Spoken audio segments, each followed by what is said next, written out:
찬양대회 귀한 특창 감사를 드립니다.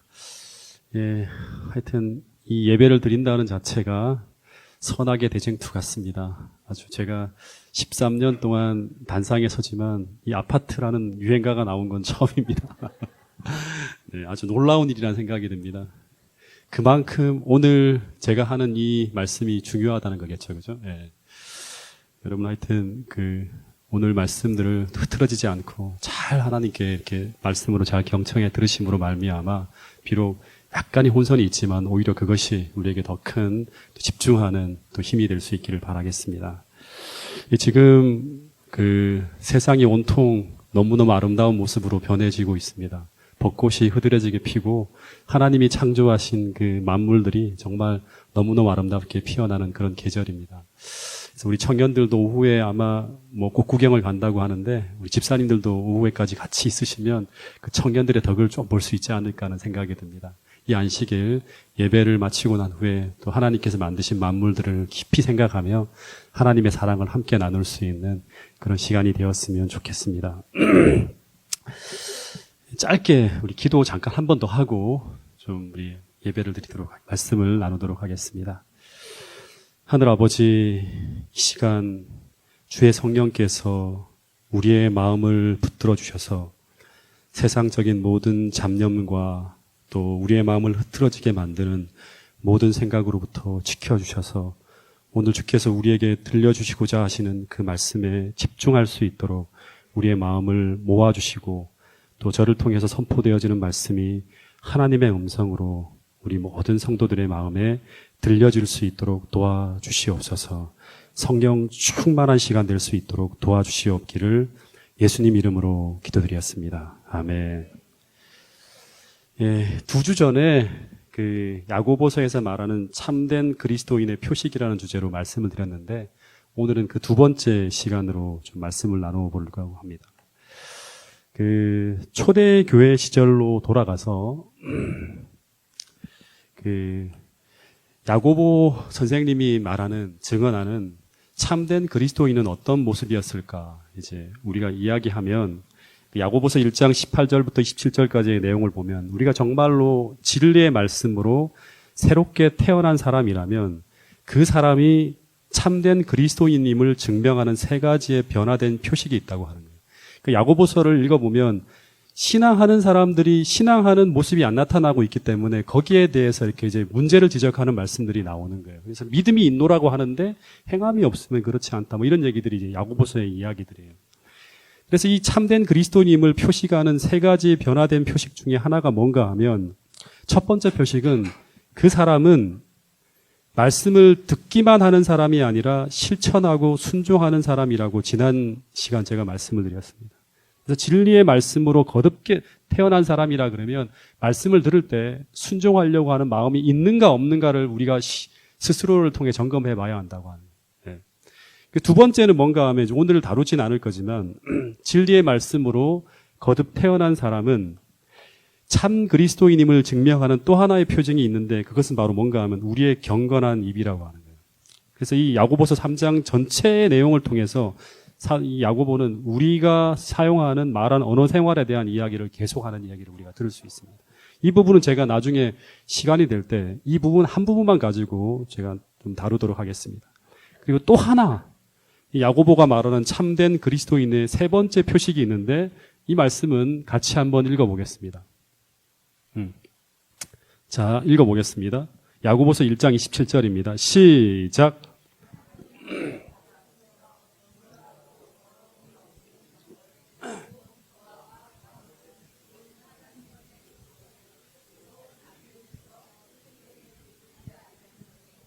네. 하나님 아버지 앞에서 정결하고 더러움이 없는 경건은 곧 고아와 과부를 그 환난 중에 돌보고 또 자기를 지켜 세속에 물들지 아니하는 그것이라. 그러니까 이 경건이라는 말이 등장하는데 이 경건이라는 단어의 뜻이 무엇일까요? 한마디로 하면 신앙생활이에요. 신앙생활. 보통 사람들이 이제 생각하는 경건은 이제 신앙심이 깊다는 그런 의미로 이제 보통 이제 우리가 경건이라는 단어를 생각하는데 그래서 사람들은 이런 말을 해요. 이 경건이라는 것은 세속과 격리되어 살아가는 수도승 같은 사람들이 경건한 사람이라고 생각하기 쉽습니다. 근데 성경에서 말하는 경건은 일반적으로 생각하는 것과 좀 달라요. 초대교회 시절 이 야고보서에서 말하는 경건에 대한 가장 적합한 표현은 이 말씀 하나만을 가지고 우리가 생각을 해보면 경건은 하나님을 닮은 모습으로 살아가는 거예요. 하나님을 닮은 모습으로 살아가는 거예요. 다시 말해서 경건이라는 것은 뭔가 하면 하나님 같은 마음을 품고 살아가는 자들의 행동 속에 나타나는 삶의 열매가 바로 하나님 앞에서의 경건한 삶이라고 하는 거예요. 그리고 그 구체적인 모습을 그중 한 가지를 꼽은 게 바로 뭔가 하면 고아와 과부를 그 환난 중에 돌보는 모습 속에서 경건한 신앙, 참 신앙의 모습을 볼 수 있다고 하는 거예요. 우리 저기 뒤에 히터 좀 끌까요? 네. 이 단상 위에 있으면 굉장히 더운데 다 꺼져 있나요? 네. 그래서 이 초대 기독교 시절 이제 성도들의 삶 속에 나타나야 할 정결하고 더러움이 없는 경건이란 말은 정말 순수하고 깨끗한, 다시 말해서 세속에 오염되지 않은 진짜 기독교의 모습은 바로 어떤 모습인가 하면 내 삶 속에 자아희생적 순수한 사랑이 실천되고 있는가 없는가 하는 것을 통해서 그리스도인의 표식, 그리스도인인가 아닌가가 드러난다고 하는 거예요. 제가 아주 오래전에 제가 이제 여러 상황 속에서 이제 우리 어머니는 모를 거예요. 제 아내와 함께 이제 시골 요양원을 짓는 곳에서 한 보름 동안 그 벽돌을 나르면서 노가다를 했던 적이 있어요. 그러니까 제가 제대로 하겠어요? 완전히 막 정말 너무너무 힘들게 보름을 지냈는데, 근데 그 요양원을 운영하시는 분이 이제 해병대 출신인데, 뭐 이분이 아주 신앙도 군대식으로 해요. 신앙적 원칙을 아주 철저하게 세워서 거기에서 어긋난 것은 절대 용납을 못 하시는 분이에요. 신앙심이 얼마나 대단한지 몰라요. 그래서 자기의 집을 딱 정리해서 시골로 내려와서 이제 가난하고 어려운 사람들을 돕겠다고 하면서 시골에다가 요양원을 짓기 시작하는데, 이런 모습 때문에 이분을 아는 모든 사람들은 이분의 신앙이 정말 훌륭한 신앙인이라고 다들 막 칭찬하는 그런 어떤 분이었어요. 근데 여러분, 이 열심이 하나님 앞에서의 열심인지 사람 앞에서의 열심인지 점검해 볼 필요가 있다고 야고보서는 계속 이야기하는 거예요. 이분이 매일매일 성경책을 끼고 사시고 아침 저녁 예배를 한 번도 빼먹은 적이 없는데 예배 시간이 엄청나게 길어요. 예. 그래서 이거 진짜 그 예배 드리는 시간만 하더라도 뭐 정말 좀 지루할 만큼 힘들게 이제 우리가 같이 예배 드리고 있는데, 근데 좀 궁금하고 이상한 것이 있었어요. 왜냐하면 요양원을 짓겠다고 해서 사람들을 불렀는데, 근데 그 집의 인부들을 위해 밥을 해줄 사람이 없는 거예요. 그래서 당시 좀 요양을 하려고 왔던 우리 성주 엄마가 그 열댓 명 되는 인부들의 밥을 해주게 되었어요. 요양하러 왔다가 이제. 근데 분명히 안방에 보면 그 집사님의 부인 사진이 놓여 있는데, 근데 그 아주머니가 보름이 지나도록 보이지 않는 거예요. 그래서 왜 그런가 하고 조심스럽게 그 집사님께 물어봤어요. 그랬더니 갑자기 그 집사님이 그 자신의 아내가 정말 못되고 나쁜 사람이라는 이야기를 하는 거예요. 근데 그 이유는 뭔가 하면 자신이 말씀대로 살려고 하는데 거기에 따라주지 않다가 결국 지금 집을 나갔다고 하는 거예요.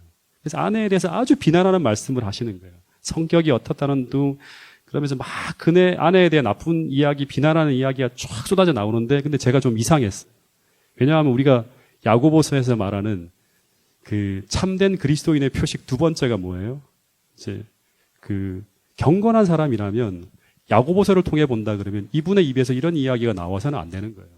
그래서 얼마 후에 이제 딸아이가 왔는데 어떻게 하다 그 아이와 같이 이제 부모님에 대한 이야기를 하게 되었는데, 그 아이는 정반대의 이야기를 하는 거예요. 그 아이는 말하기를 어머니는 정말 좋은 분이라고. 그래서 어머니가 그 아버지의 괴팍한 성격을 혼자 감당하며 오랜 세월을 참아오다가 또 그 아버지에 대해서 하는 그런 이야기를 하는데, 이제 아버지는 굉장히 훌륭한 사람이라고 세상 사람들은 말할지 모르지만 가족들에게는 정말 차갑고 매정한, 특히 사랑이 없는 분이라고 막 하는 거예요. 그래서 엄마가 견디다 못해서 아버지를 떠나게 되었다는 이야기를 하는 거예요. 다시 말해서 말씀대로 살지 못해 떠나가신 분이 아니라 아버지의 핍박을 견디지 못해 떠나갔다고 하는 거예요. 그래서 그 아이들도 그런 아버지의 그 행동이 이해가 안 되어서 집에 오기 싫다고 하는 거예요. 좀 이상하지 않습니까? 세상에서 정말 존경받는 경건한 신앙인인데 가정에서는 도리어 신실한 신앙인을 핍박하는 사람이라는 정반대의 평가를 하고 있는 거예요. 누구의 말이 옳은 말일까요? 그러던 중에 이분과 함께 이제 어느 시골 교회에서 기도회에 참석하게 됐는데 이분이 그곳에서 자신의 요양원 사업에 대해서 아주 거창하게 한참을 늘어놓는데 거기에 참석했던 한 장로님이 그분에게 이런 말을 했어요. 당신은 요양원을 운영해야 해서 세상에 아픈 사람들에게 사랑을 전하는 꿈을 꾸기 전에 먼저 당신 곁에서 당신 때문에 아파하고 힘들어하는 당신의 아내와 가족들에게 먼저 사랑을 회복해야 할 것 같다는 그런 말을 하는 거예요. 여러분, 성경엔 분명히 두 가지의 경건이 있어요. 두 가지의 패턴으로 신앙생활하는 사람이 있다고 하는 거예요. 첫 번째는 사람 앞에서의 경건이 있고 두 번째는 야고보가 말하는 하나님 앞에서의 경건이 있다고 하는 거예요. 여러분, 사람 앞에서의 경건은 사람의 행위로 흉내낼 수 있는 경건이에요. 다시 말해서 체면이나 명예나 어떤 세속적 이익 때문에 사람들이 흉내내고 포장해서 모방해서 꾸며낼 수 있는 경건의 모습이 뭔가 하면 사람 앞에서의 경건이에요. 수많은 사람들이 변화되지 않는 모습으로 살면서 깨끗한 척, 착한 척, 경건한 척, 진실된 척 하면 우리 자신을 경건한 그리스도인으로 보여지게 멋지게 포장하며 살 수 있다고 하는 거예요. 여러분, 제가 목사다 보니까 저를 모르는 사람들이 모여있는 곳에 가서 제가 단순히 몇 마디의 경건한 이야기나 또는 신앙적으로 깊이 있는 성경적 지식을 몇 마디만 꺼내도 사람들은 다 그 말을 듣고 저를 굉장히 신앙적이고 경건한 사람으로 봅니다. 주말 부흥회라든가 전도회나 이런 데 가서 제가 몇 번 설교가 끝나고 나면 사람들은 제가 하는 행동이 아니라 제가 하는 이야기를 듣고 정말 저를 그렇게 사는 사람으로 봅니다. 저는 그럴 때마다 정말 아찔해져요. 그리고 정말 두렵다는 생각이 듭니다. 제 스스로가 저를 보지 못하고 착각할까 봐. 다시 말해서 제가 정말 의로운 사람으로 사람들이 착각할까 봐 걱정이 될 때가 많이 있습니다. 여러분, 하나님 앞에서의 정결하고 더러움이 없는 경건은 이런 몇 마디의 말로 꾸며낼 수 없는 것이라고 하는 거예요. 하나님 앞에서 정결하고 더러움이 없는 경건은 우리가 진짜 신앙인이 되지 않으면, 다시 말해서 우리가 하늘과 연결되어 있지 않으면 절대 실천할 수 없는 행동들을 행하는 사람들이 바로 어떤 사람들인가 하면 진짜 그리스도인이라고 하는 거예요. 여러분, 하나님 앞에서 정결하고 더러움이 없는 경건한 사람은 그 생활 속에서 무화적이고 자아희생적인 질신될 사랑을 말이 아니라 행동으로 실천하는 가운데 나타나는 사람이라고 하는 거예요. 그래서 야고보는 우리가 진짜 참된 그리스도인이라면 한번 스스로에게 물어보라고 하는 거예요. 이런 사랑이 너희 삶 가운데서 실천되고 있는지.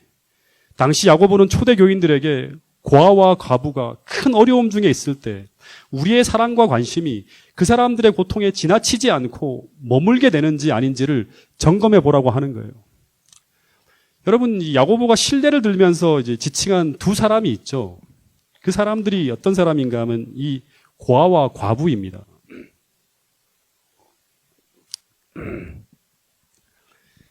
이들은 당시에 어떤 사람들인가 하면 세상에서 가장 불쌍한 사람들이에요. 언제나 그 사회 속에서 사람들의 관심에서 쉽게 제껴질 수 있는 사람, 쉽게 배제되고 제외될 수 있는 대상들이라고 하는 거예요.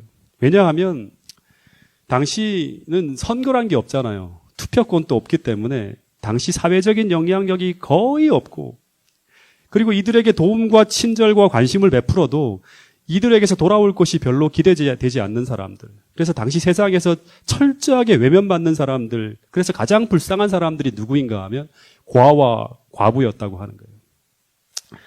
여러분, 솔직히 우리 속을 가만히 들여다보면 우리가 어떤 자기 희생을 할 때는 아무리 순수하게 베풀고 헌신한다고 하지만 우리는 언제나 계산을 내요. 그죠? 사람들이.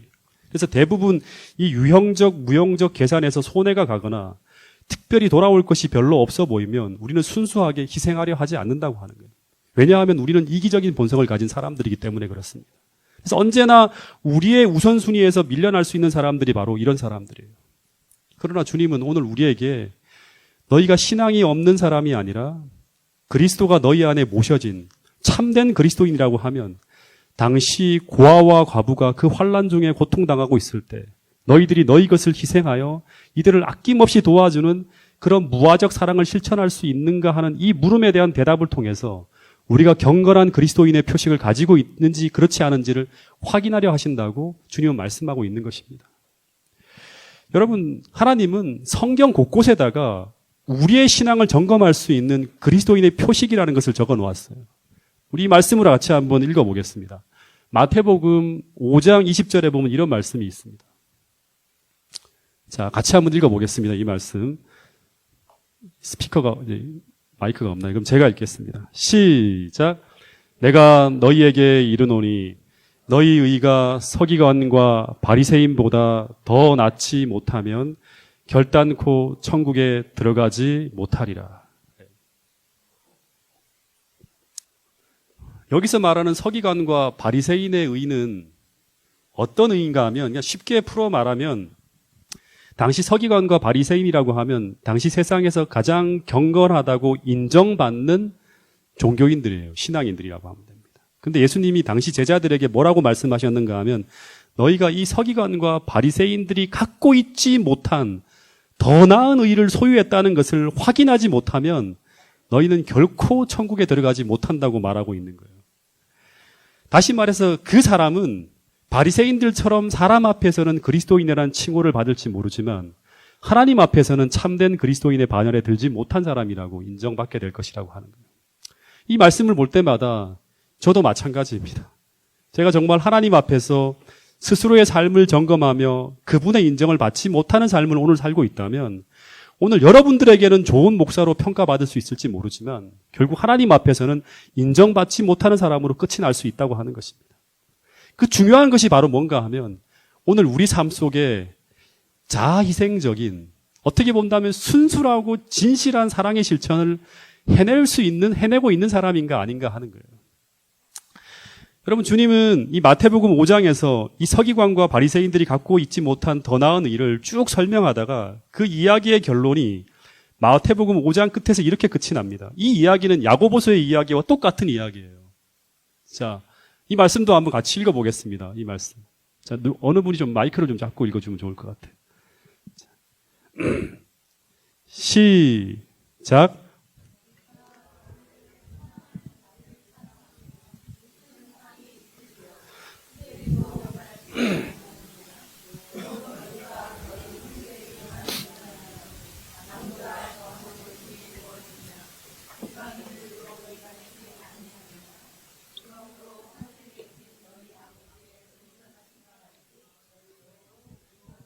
예, 너희가 너희를 사랑하는 자를 사랑하면 무슨 상이 있으리요? 세리도 이같이 아니하느냐? 다시 말해 너희에게 잘해주는 사람만, 너희와 이해관계가 있는 사람에게만 잘해주면 너희는 서기관과 바리새인과 같은 의를 가진 사람들이라고 하는 거예요.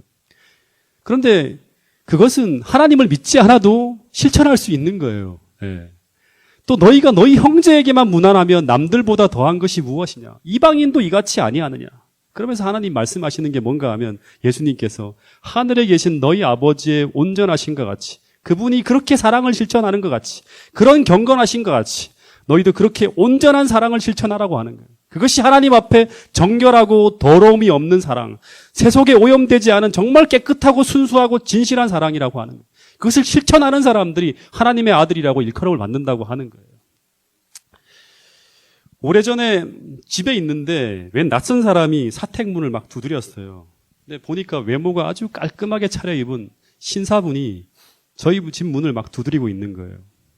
그래서 이분이 저와 상담을 원하신다고 해서 이분을 모시고 이제 교회 보면 재무실이 있는데 재무실에 들어가서 이야기를 나눴는데 근데 이분을 알고 보니까 오래전에 이분의 어머니가 교회를 다니셨다고 하면서 본인도 교회를 아주 가끔씩 오신 분이라고 하는 거예요. 한참을 이야기하다 보니까 이제 이분이 저를 찾아오게 된 이제 동기를 말씀하시는데 이분이 사업을 하다가 실패해서 여러 가지 어려움 속에서 지금 굉장히 사정이 딱한 어려움에 처해 있는데 지금 어떤 자기 인생에서 정말 중요한 일을 위해서 지방에 내려가서 누구를 만나야 되는데 근데 당장 내려가서 지낼 경비조차 없어갖고 방바닥에서 막 뒹구시다가 마지막으로 생각난 곳이 이제 어머니가 다니셨던 교회가 생각이 나서 저를 찾아왔다고 하는 거예요. 그러면서 하시는 말씀이 이제 전라도 어디로 내려가야 되는데 2박 3일의 숙박비하고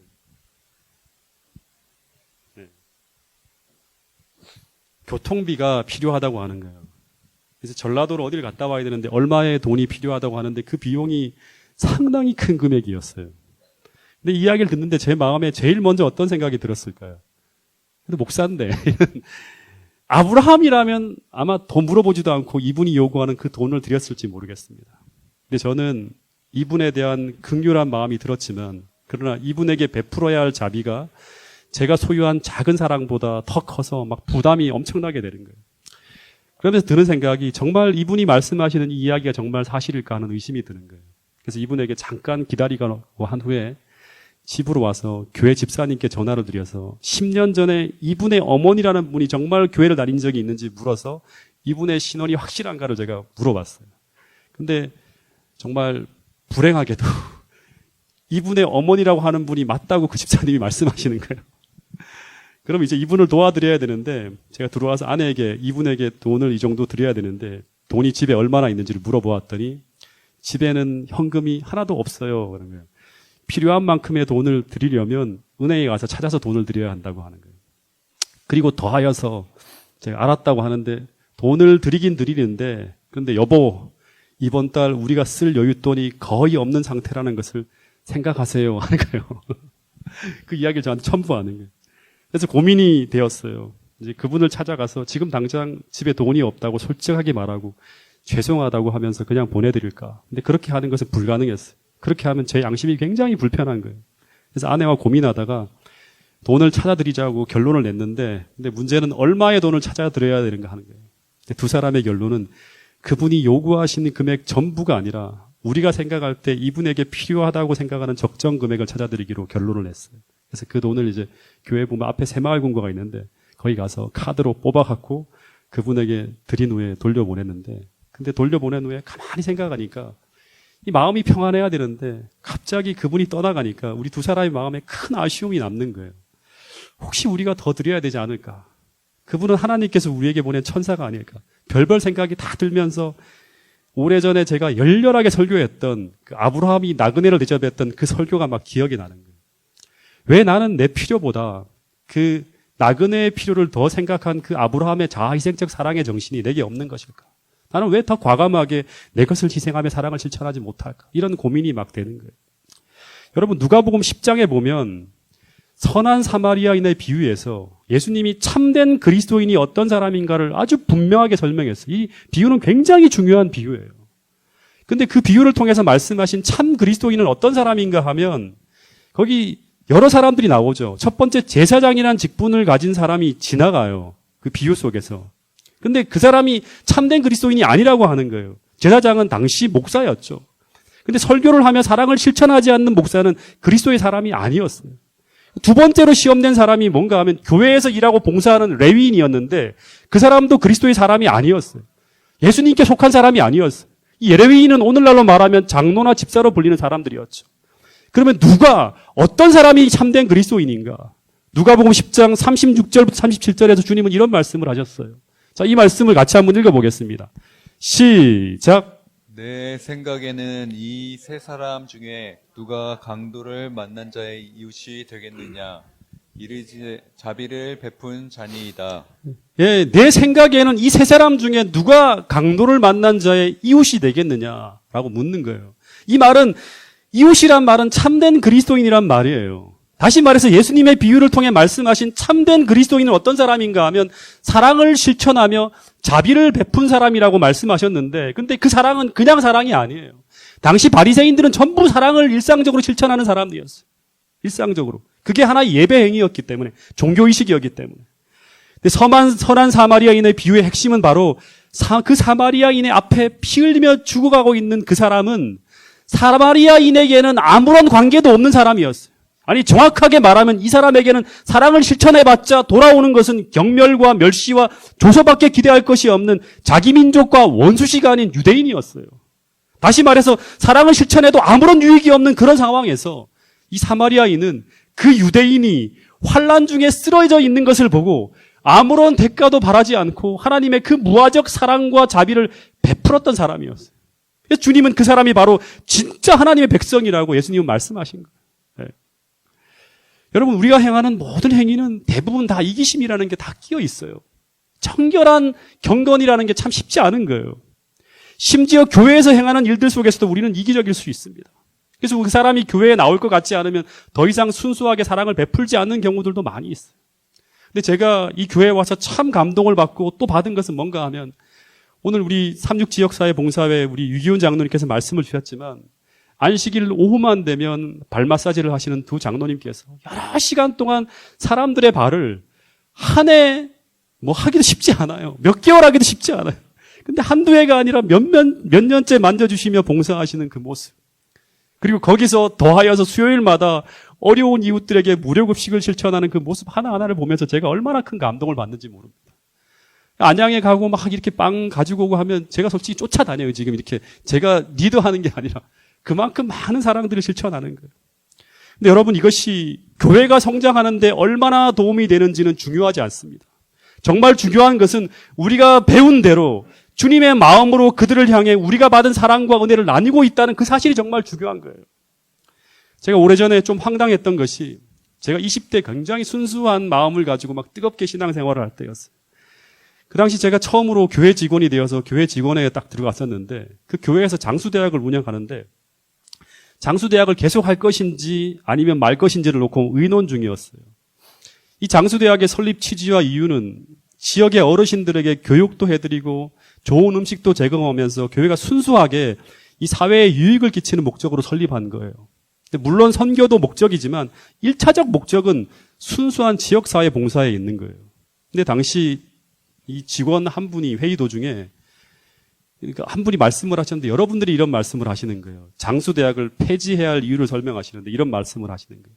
장수대학에 참여하시는 분들이 전부 나이 드신 분이라 그분들이 교회에 들어오셔도 별로 교회에게 이득이 될 것이 없다는 것이고 두 번째는 지금 현재 장수대학에 참여하시는 어르신들이 우리가 아무리 좋은 것을 다 주어도 결국 교회에 나오지 않을 것이라고. 그래서 장수대학을 폐지해야 한다는 그런 이야기를 하는 거예요. 여러분 이 이야기가 교회가 아니라면 일면 일리 있는 말일지는 몰라도 이것은 주님이 가르쳐 주신 그리스도인의 정신이 아닙니다. 여러분 이게 제 목회 철학인데요. 교회는 교회 성장이 교회의 1차적 목적이 아닙니다. 교회 성장은 교회가 교회다워질 때, 다시 말해서 교회가 교회의 본질을 회복할 때 나타나는 하나의 결과물이지, 교회가 교회 성장이라는 목표를 과도하게 집착하다 보면 교회는 교회의 본질을 잃어버릴 수가 있는 거예요. 순수하게 세상에서 고통받는 자들의 유익을 위해서 봉사하며 사랑을 실천할 때 교회는 하나님이 주시는 은혜와 축복을 통해서 유지되고 운영되고 성장하는 거예요. 우리의 힘으로 운영되는 게 아니에요. 좀 더 심하게 말하면 교회는 손해를 보는 곳이에요. 교회는 자기 희생을 하는 것이 당연한 곳이에요. 교회는 어떤 것을 투자해서 절대 이익을 보려고 해서는 안 되는 거예요. 교회는 대가 없이 구제하며 사랑을 실천하는 곳이 진짜 교회예요.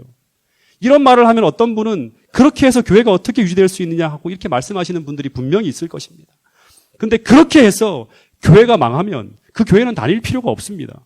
왜냐하면 그곳엔 하나님이 계시지 않기 때문이에요. 그러나 우리 주님은 분명히 우리에게 이런 약속을 주셨어요. 이 두 가지 말씀을 한번 꼭 마음속에 담게 되기를 바라겠습니다.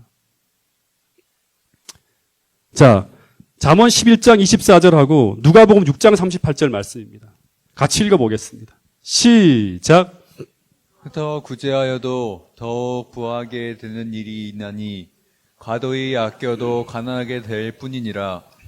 주라 그리하면 너희에게 줄 것이니 곧 후이 되어 누르고 흔들어 넘치도록 하여 너희에게 안겨 주리라. 너희가 헤아리는 그 헤아림으로 너희도 헤아림을 도로 받을 것이니라. 네, 다시 말해서 주님이 이곳에 계시다면, 이 약속이 진실하다면 교회는 계속 끊임없이 나누어주고 퍼주고 해도 망하지 않고 도리어 하나님의 축복으로 더 부해지는 곳이 교회라고 하는 것입니다. 다시 말해서 교회는 하나님이 주시는 은혜로 살아가는 곳이에요. 그래서 교회는 이런 자희생적인 순수한 사랑을 과감하게 실천하며 나가야 되는 거예요.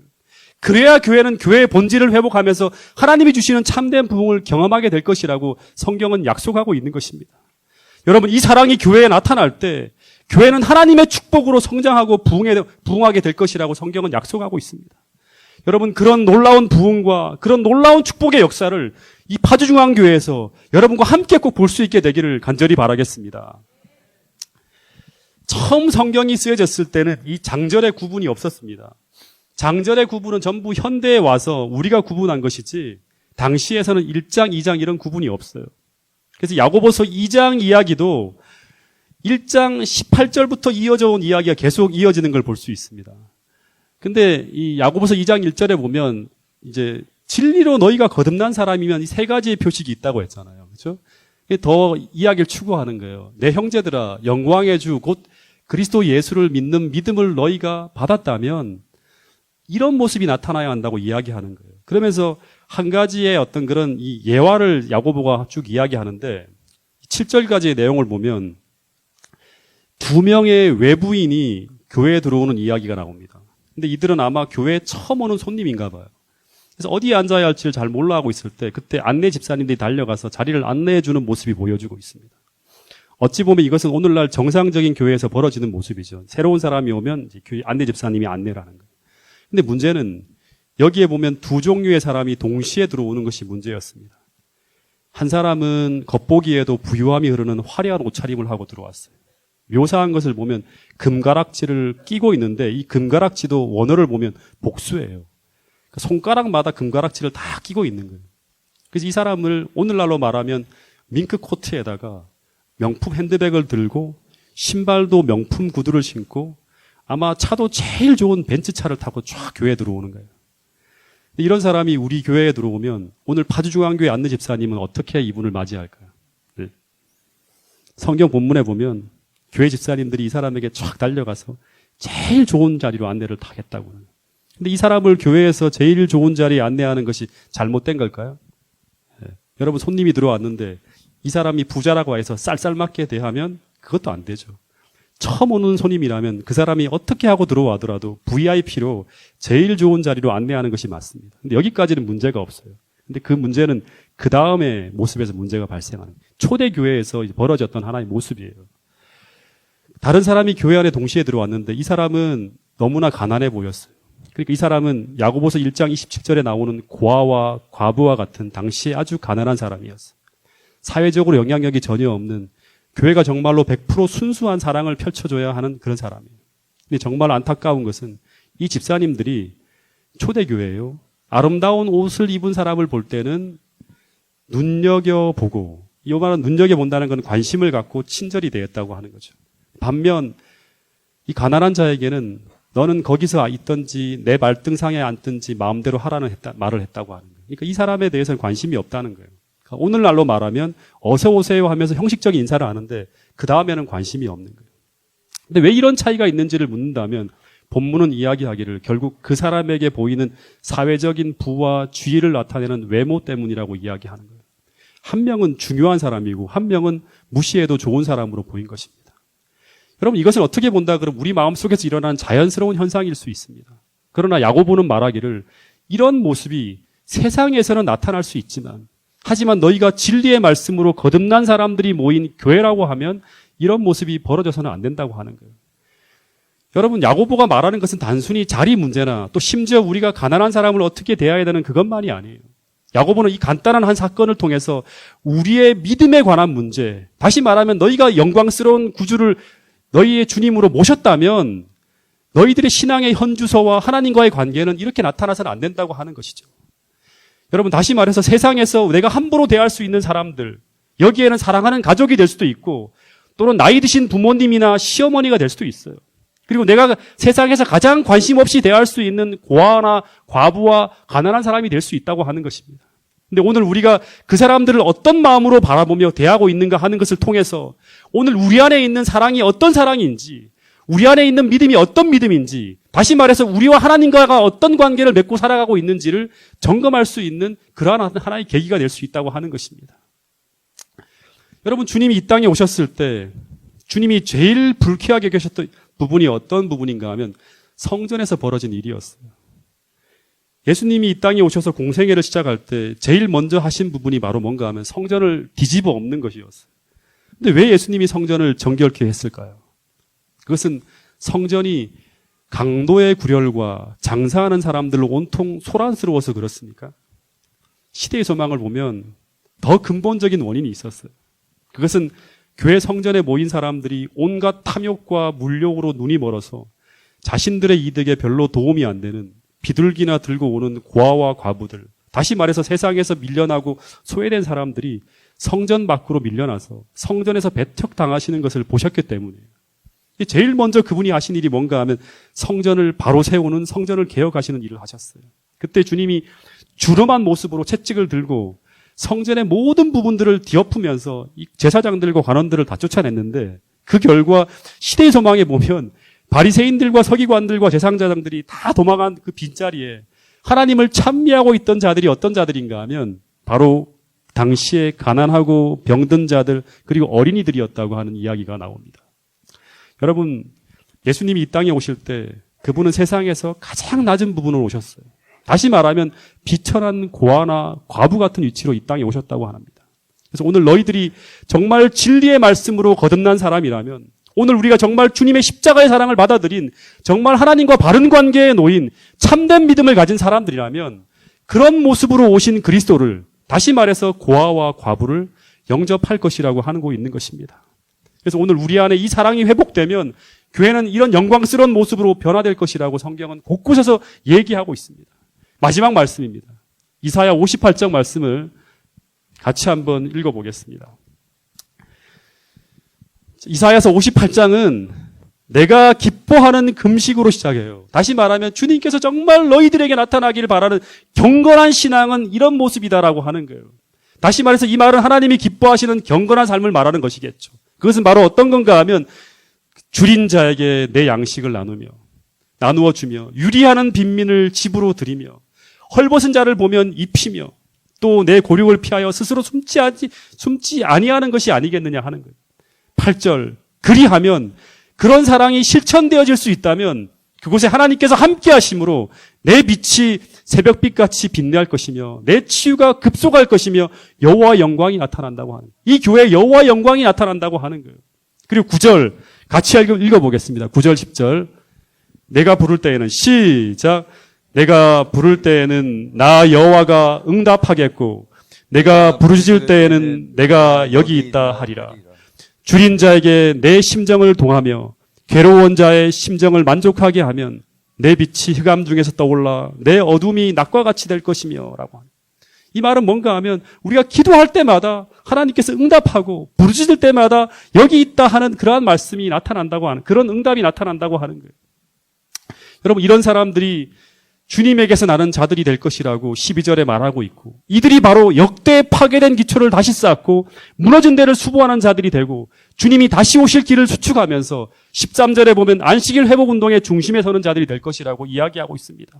여러분, 오늘 우리는 마지막 때 무너진 하나님의 교회를 다시 세워야 하는 여자의 남은 자손이라는 사명이 있습니다.